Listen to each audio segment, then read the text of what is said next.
Ny ten'Andriamanitra ravana izay hitantsika eny amin'ny valopia fanohanana ny mpanompon'Andriamanitra RANDRIATSARAFARA Davida mianakavy dia ny ROMANA 2:10 io no ifampizarantsika ry havana ho fampahirezana azy mianakavy ary ho atsika rehetra manatrika izao fanompoam-pivavahana izao. ROMANA 2:10 ka ny andininy 9:30 mivaky toy izao amin'ny anarany Tompo: fa izy no niaviany izao zavatra rehetra izao, ary izy no miazona azy, sady izy koa no antony. Izy ene no membonahitra mandrakizay. Amen. Raha raisitsika amin'ny contexte ny amin'ny hitsaharan'Andriamatoa RANDRIATSARAFARA Davida amin'ny asa fanompona dia tahak'izao zany raha vakitsika fa Andriamanitra niaviny izao fotoana HISOTRO izao sy nahatonga anao teto ATSIMON'IMAHAMASINA. Andriamanitra taolana anao izany planiny zany dia nitoy izy no miazona azy. Efa azonaina levona ianao raha ohatra ka nalevona, fa izy no niazona anareo menakavy. Izy no niazona anareo menakavy ka tratra n'izao vanim-potoana izao tonga amin'ny fotoana HISOTRO. Fa ny farany mbola izy koa no antony. Ny olona rehefa manompo sy miasa dia mila ny antsoina hoe motivation. Ampiakariny motivation dia ataoko tsara ny asa, ataovy tsara aloha, izany hoe ataovy tsara ny antony. Fa ho anareo menakavy, Andriamanitra no antony. Dia ny faranana amin'ny teny farany ilay izy hoe izy ene no membonahitra eo amin'ny fiainam-panompona ray manontolo, Andriamanitra no mena voninahitra. Dia mbola misy toy. Amen. Misy an'ilay amen zava-dehibe eo amen io dia ho tanteraka aminareo anay izany, ho toa aminareo anay izany. Tapitra ny toriteny ry havana. Eny ary afatry Paoly apôstôly ho an'ny fiangonana tany Roma zany, ary afatra Andriamanitra ho anareo mivady sy ny ankonanareo, fa afatra Andriamanitra ho an'ny Fjkm Atsimon'Imahamasina. Fa izy no niaviany izao zavatra rehetra izao, ary izy no miazona azy, sady izy koa no antony. Izy no membonahitra mandrakizay. Amen. Ina ry havana no hevitra azitsika hiaina ny tombotsika amin'ny finoana avy amin'izany tenin'Andriamanitra zany. Ny voalohany indrindra ry havana dia izao hoe Andriamanitra no mandahatra ny fiainantsika. Ahoana tsara hoe? Ehoana manahirana rehefa mifahoriana reny dia tahoana moa fa dia izao no lahatra Andriamanitra. Rehefa mifahoriana zany dia ahelikitsika amin'Andriamanitra, izao moa lahatra Andriamanitra. Fa rehefa mifahasoavantsika ohatra ny tsy miteny eny izay izao moa lahatra Andriamanitra ka dia nahavita trano izay, natao jôbily izay, ka izao lahatra Andriamanitra dia maiza mionona tompoko. Izay ne zany lizy. Izao no lahatra Andriamanitra eo amin'ny fiainan'ny mpanompony, ninninona mitranga eo amin'ny fiainany. Izao no lahatra Andriamanitra. Dia manaiky. Fa ny gasy rehefa manao an'iny izy hanome tsiny an'Andriamanitra izy izay mbola tsy te hisaraka amin'io fa izao no ataonao dia atao akory fa manaiky izay. Sa tsy marina izany resahako izany? Fa tsy izay ilay hevitry ny soratra masina eto ry havana. Fa ny eto dia hoe tena ianao mihitsy no mitondra ny fisainanay. Satria nahoana? Ianao no mpahary anay. Ianao no mpahary anay. Ianao no mitondra ny fisainanay. Ary zany ry havana ny zava-dehibe raha mijery ny fiainan'ny mpaminany isika. Tsy hoe mpahary fotsiny Andriamanitra, fa ny antony arian'Andriamanitra tsika, ny raison d'être tsika raha izao tontolo izao ity, dia miankina amin'Andriamanitra ary hanatanteraka ny sitrapon'Andriamanitra ho fanatanterahana ny fikasan'Andriamanitra. Donc mba maka soratra masina tsika ary Jeremia toko voalohany ka ny andininy fahadimy. Jeremia toko voalohany ka ny andininy fahadimy. Jereo tsara nge jereo tsara nataon'Andriamanitra tamin'ny antson'ny Jeremia ho mpaminany izy. Manomboka hatramin'ny andininy faefatra sy ny fahadimy. Tonga tamiko miteny Jehovah nanao hoe hatry ny fony ianao tsy mbola noforoniko tany ekipo no efa fantatro, ary hatry ny fony ianao tsy mbola teraka no efa no hamasiniko sy notendreko ho mpaminany ho an'ny firenena. Ilay Andriamanitra pahary efa manana ny hevitra hitondrana anareo tamin'ny fahafito taona ve Monsieur Davida dia efa nieritreritra ho Mpandraharahan'ny Fjkm Atsimon'Imahamasina. Fa efa tendrin'Andriamanitra fa ianao ho Mpandraharahana Atsimon'Imahamasina. Madamiaro efa nieritreritra tamin'ny faheno taona no hoe ho vadina Mpandraharahany Fjkm Atsimon'Imahamasina. Mety hafa ary nieritreretina. Zany zatra mety nitranga fa manana fandaharany aminao Andriamanitra. Hatry ianao fony mbola zaza, hatry ny fony ianao tsy mbola noforoniko. Izany no mandahatra ny fiainanao. Ary zany ry havana ny farisean-dahatra ho an'ny fiangonana protestanta ny amin'ny ampianarany Jean Calvin amin'ny hoe prédestination. Ale double prédestination. Tsy teraterapony ianao tonga eto amin'ity zao tontolo zao ty. Fa fandaharan'Andriamanitra zany, ary misy planin'Andriamanitra ho aminao. Fa misy olona miteniteny foana, manahoana nareo zao badolahan'Andriamanitra zao. Badolahan'Andriamanitra ahoana. Ary rehefa anontany andray ahoana ny fisainanao? Asa moa fa dia Andriamanitra ny mahalala. Eny Andriamanitra ny mahalala, fa manana drafim-pamonjena ho anao Andriamanitra eo amin'ny fisainanao. Takizay zao ny Jeremia mpaminany eto, natsono mpaminany. Ary raha mahitsika tsy moramora ny asa mpanaovin'Andriamanitra any Jeremia, raha mamaky sika jerevo tsara nge ny voalaza ny havatr'Andriamanitra amin'izany asa ny mpaminany Jeremia zany. Ary hoe kosa indrisy Jehovah tompo ao, indrisy tsy mahay mandahateny afa mbola zaza. Fa ho Jehovah tamiko, aza manao hoe mbola zaza fa andeha amin'izay rehetra ny rahako anao ianao, ary izay rehetra didiko anao no ambaranao. Tena enjana. Dia eo ary ny mission iry ambany iry. Ary indro aho manendry anao amin'izao anio izao, hanapahefana amin'ny firenena sy ny fanjakana, hanongotra, hanongana iny zany nonga-panjakana zany zay le izy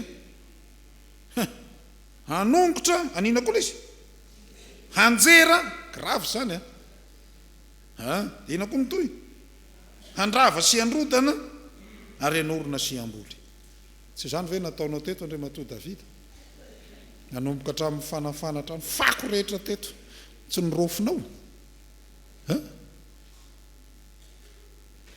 nandrodana tamin'ny nanamboarana ity fiangonana ity. Tokony handray anjara tamin'izany ianao. Zay ny izy isika rehetra io zany aza mieritreritra mihitsy hoe za ty dia velombelom-pona, fa misy planina n'Andriamanitra ho anao, ary misy andraikitra omen'Andriamanitra anao manokana. Zay ny mampahary azy. Fa io Andriamanitra koa dia tena raha izy no mandahatra ny fiainantsika, dia izy no miantoka atsika sy momba atsika, mandahatra ny fiainantsika izy. Tao indray tsy andeha lavitra sika fa eo amin'ny Isaia toko 270. Sady ho an'ny Monsieur Davida mianakavy zany ho atsika rehetra ihany koa. Ka ny andininy 7 hatramin'ny 7. Mahafinaritra be io ho an'ny mpanompon'Andriamanitra. Zao ny voalaza. Ianao izay efa notantanako avy tamin'ny farany tany, ary natsoko avy tany atsisiny ka nilazako hoe mpanompoko ianao, efa nofidiko ka tsy mba nariko. Aza matahotra ianao fa momba anao aho, ary aza merikerika foana fa izano Andriamanitra ao, mampahery anao aho sady mamonjy anao, eny mitantana anao amin'ny tanana ka vanany fahamarinako aho. Indro menatra sy angay izay rehetra tezitra aminao, ho tsinotsinona izy, eny ho levona izay miady aminao. Dia hoana ny toyny, ho tadiavinao zay mifanditra aminao fa tsy hitanao ary ho tahaka ny tsinotsinona zavapoana izay miady aminao fa izaho Jehovah Andriamanitra mitantana ny tananao ankavanana dia ilay manao aminao hoe aza matahotra izany no hamonjy anao. Ina koa problema nareo? Zay ny izy ny fahavalonareo kaos sur tatami. Fa io ana rehefa ho retirety ny mpiasa am-piangonana revana raha paster izy 5 taona raha mpanompon'Andriamanitra laika izy 80 taona ny tena marina tsy hoe misotro ronono zany fa ino saranono teto raha Davida mivady ny nono tamin'ny Fjkm Atsimon'Imahamasina fa zao zany izy zao tahoana dia mametraka fanontaniana hoe ahoana ny toyiny, inona ny asa atao, ahoana ndray ny olona zatra miasa ohatrany tsy moramora, inona no atao, hanao inona, dia mamaly ny soratra masina satria Andriamanitra no mandahatra ny fiainanareo, ny fiainantsika dia mamaly ny soratra masina hoe mitantana anao amin'ny tanakavanana ny fahamarina koa. Aza matahotra fa momba anao aho. Dikan'izany dia zao raha miteny hoe momba miandany aminao Andriamanitra, raha miteny hoe momba miatoka ny fiainanao Andriamanitra, raha miteny hoe momba mampandresy anao amin'ny ady atrehanao Andriamanitra, ary raha miteny hoe momba anao aho dia tadidiro tsara fa miaro anao Andriamanitra.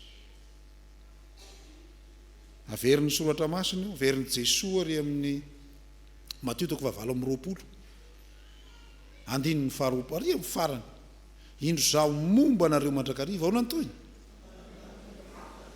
ry kristianina malaly eto Atsimon'Imahamasina, izy no mandahatra ny fiainantsika ka momba anao Andriamanitra aza matahotra, aza matahotra, aza manahy, aza matahotra. Fa raha miteny hoe izy no mandahatra ny fiainantsika dia tsarovy fa izy moa Andriamanitra no hoe andahatra ny fiainantsika, tsotra ny valiny satria tompony fahefana ny Andriamanitra ivavahantsika. Ary zay dia dika ny teny hoe izy no antony, ary nijery soratra masina hoe izy ve ny cause. Raha ohatra miteny hoe antony, fa raha tena jerena ny teny fototra sy ny teny rehetra milaza an'io amin'ny dika teny maro samihafa, ny dika ny teny'ilay hoe antony dia izy mihitsy no lay fototry ny fisina, fototry ny fizina, ny être. Zany hoe Jesosy Kristy no raison d'être n'Andriamanitra ny amin'ny isitsika, ilay Andriamanitra fitiavana.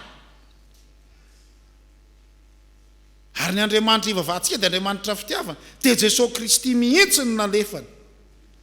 Fa toy izao ny tiavan'Andriamanitra izao tontolo izao, nomeny ny zanan'ilay tokana mba tsy ho very rehetra mino azy fa hanafiainana maraina. Zany hoe Jesosy Kristy no lay bolonga mpitiavana iainantsika sy atsapahantsika ary ho hitantsika ny fitiavan'Andriamanitra eo amin'ny fiainantsika. RANDRIATSARAFARA Davida menakavy, tena tian'Andriamanitra ianareo, tena tian'Andriamanitra ianareo.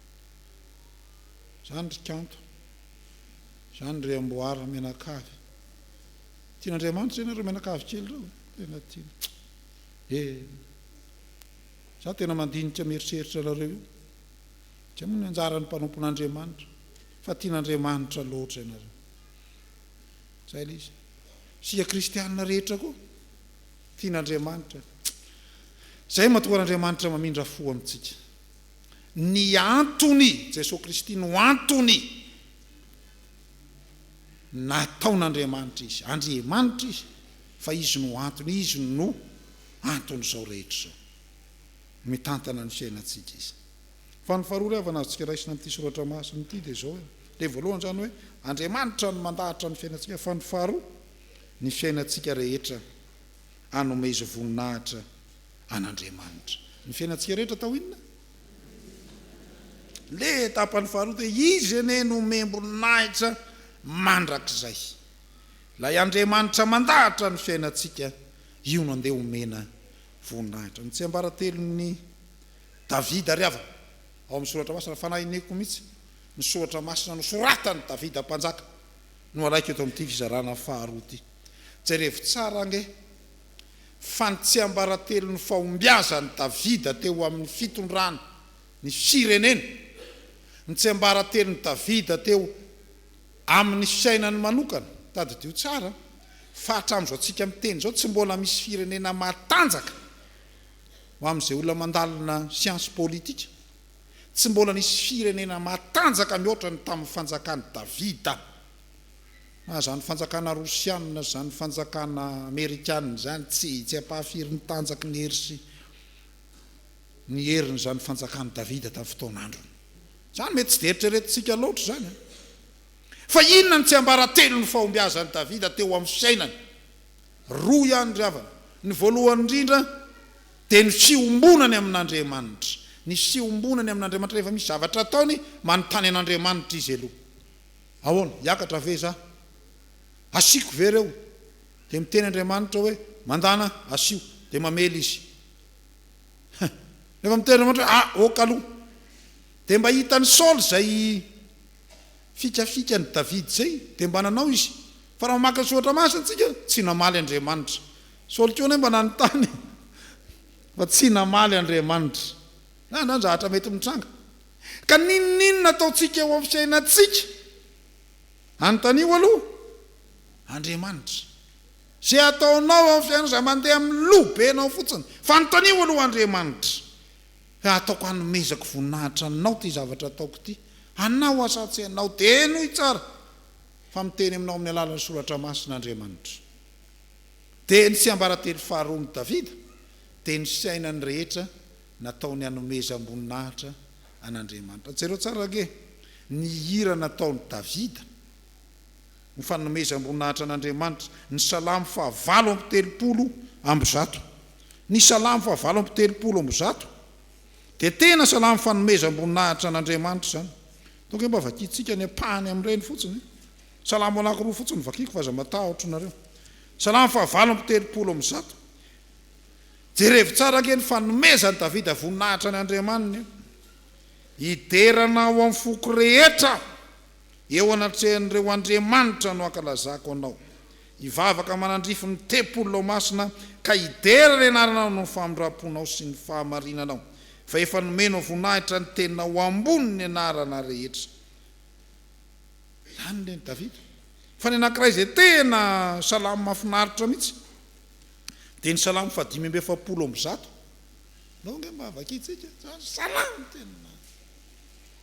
Ndao mba ingaviko ianareo hiaraka maky azy amiko.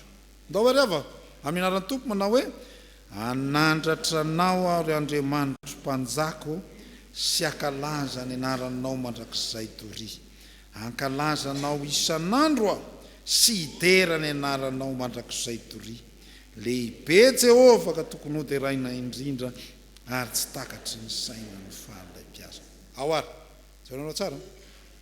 Ny sarotra amin'ny mpanjaka sy ny mpitondra firenena dia ny mieritreritra hoe misy olona ambony noho izy. Fa jereo ange ny fanatretenany Davida, raha ny tena marina zany Davida tsy tokony hiteny hoe anandratra anao ary Andriamanitra mpanjako, fa raha ny sitrapony anandratra iaho. Fa ny tsiambaratelo ny Davida manandratra an'Andriamanitra izy, midika fanetretena ny dikan'izany. Ary zay ny zava-dehibe, i Davida mpanjaka io, fa Davida RANDRIATSARAFARA makany aminareo koa zany. Tsy hay hoe mbola omen'Andriamanitra firy taona nareo havelomanareo. Zay fiainanareo rehetra ento hiderana an'Andriamanitra.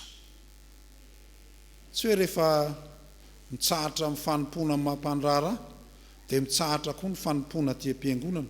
Vao maika ary nareo omen'Andriamanitra fotoana be dia be ahafahana manompo aty am-piangonana. Zay ilay izy. Dia raharay amin'ny roa zany ny fanompona natao taty am-piangonana tamin'ny Mpandraharahan'ny, iny voafetra tao amin'ny birao tao sy tato amin'ity trano fiangonana ity. Izao zany tokony ho fenona ny asa fanompona ato. Ary eto mba hiteny manoko raha misy ny olona mazoto mamangy amin'ny fahoriana, dia izy ary raha fantatrareo madamiary. Io izy io. Zay na. Izy moa no samborin'ny pastera hiaraka amin'ny vetivety misy hatra amin'ny izy hoe tsy madamiary no atsony. Zay ny izy. dia zao nareo zany zao na ny lasoronareo mipetraka vao mainka ataovy mafy be ny fanompona ary zay rehetra ataonareo anomezi voninahitra an'Andriamanitra todika amin'ny zanaka aman-jafy tompona ndraiky tsy anivony fiangonana ihany koa nareo zay rehetra ataonareo ataovy voninahitra Andriamanitra dia tena arabaky teny ny anarana tahaka ny Davida ny amin'ny testamenta taloha randriatsarafara Davida menakavy ary tsy ho an'izy menakavy ihany fa ho antsika kristianina koa eo amin'ny androm-piainanao zay no faratapon'ny culture d'excellence ny kristianina zay rehetra taonao dia anomezy voninahitra an'izy fa nyreny ty ampiangoana misy kitoatoan-draha manahirana indrindra aty ampiangoana misy kitoatoan-draha satria mo volontaria antsitrapo aza mifaneritero tia nompo amanao tsy tena tsy raranao zany tsy diranao zany teferanao zany tsika tsy ambany lalàna fa ambanin'ny fahasoavana adika vilana ohatr' zany le izy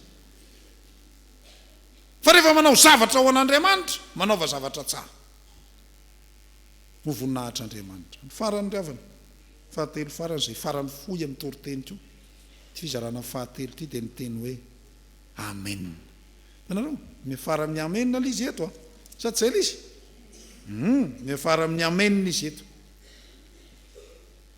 amen zao tsara la izy fa izy ny avinjo zavatra rehetra zao ary izy ny azonazy sady izy koa no antony izy no membonahitra mandrakizay dia hoana ny toyny ho tateraka nay zany zay ny dikany amenina to zany mariny zany ka ny hoe Andriamanitra ny mandahatra ny fiainantsika amenna tsika mba mila mianatra ndraindraiky manao an'izany fiangoana zany ndraindray azo mba niandry teo tsika ny mandahatra ny fiainantsika dia mba niandry izy anao amenna anareo tao tsy nanao teo mba niandry any ary ny faharo ny fiainantsika rehetra dia nomezi voninahitra an'Andriamanitra aona amenna zay dia ho amenna aminareo zay tian'Andriamanitra tao randriatsarafara Davida menakavy ry kristianina malala eto ATSIMON'IMAHAMASINA amenna ho nanao stage tany tany tsefa tamin'ny anatra Mpitandrina zay ny hitako mafy tamin'ny asa fanompoko zay dia nytoriteny tao amin'le tao amin'ny fonja zany dia le condamné à mort le teny fanireny zany ho aloha eo izy mipetraka fatotro zany zalahy dia ho aloha koa dia laza zany mandeha toriteny hay zalahy ty zany misy tena mifatoka tsara tena may miry zalahy manana koraly izy fa misy anefa tsy mirarahany zany tsony dia tia no faranana fotsiny le toriteniko dia ozy isaky mitena amenna wa sady mivandravandra be amiko izy amenna wa eo alohako eo izy amenna wa efa hoe amenna wa ka ny feveran'le amenna hoe hoana vita ka tsy hoe vita ny dikany amenna fa ho tateraka aminao ane zay rehetra iriny ny fonao araka ny sitrapon'Andriamanitra zay ny le voalaza ny Genesis 5:10 eto Abrahama mieritreritra ao ny zatya iza no andova iza ny iary an'reto arenako reto za tsy miteraka dia ahoana ny toyny tsy maintsy amin'reto mpanampy areto amin'reto andevoko reto amin'reto no tsy maintsy ho atsangako andova dia ozy Andriamanitra hoe tsia hiteraka ianao na ao anatin'ny fahanterana aza mariky ny fitahin'Andriamanitra zany dia amenna hoa io tokoa i Abrahama fa naninona fa niteraka ny impossible aminao ataon'Andriamanitra inona ho an'Andriamanitra irery ny voninahitra satria ny fahafatesana azy impossible nataon'Andriamanitra possible amen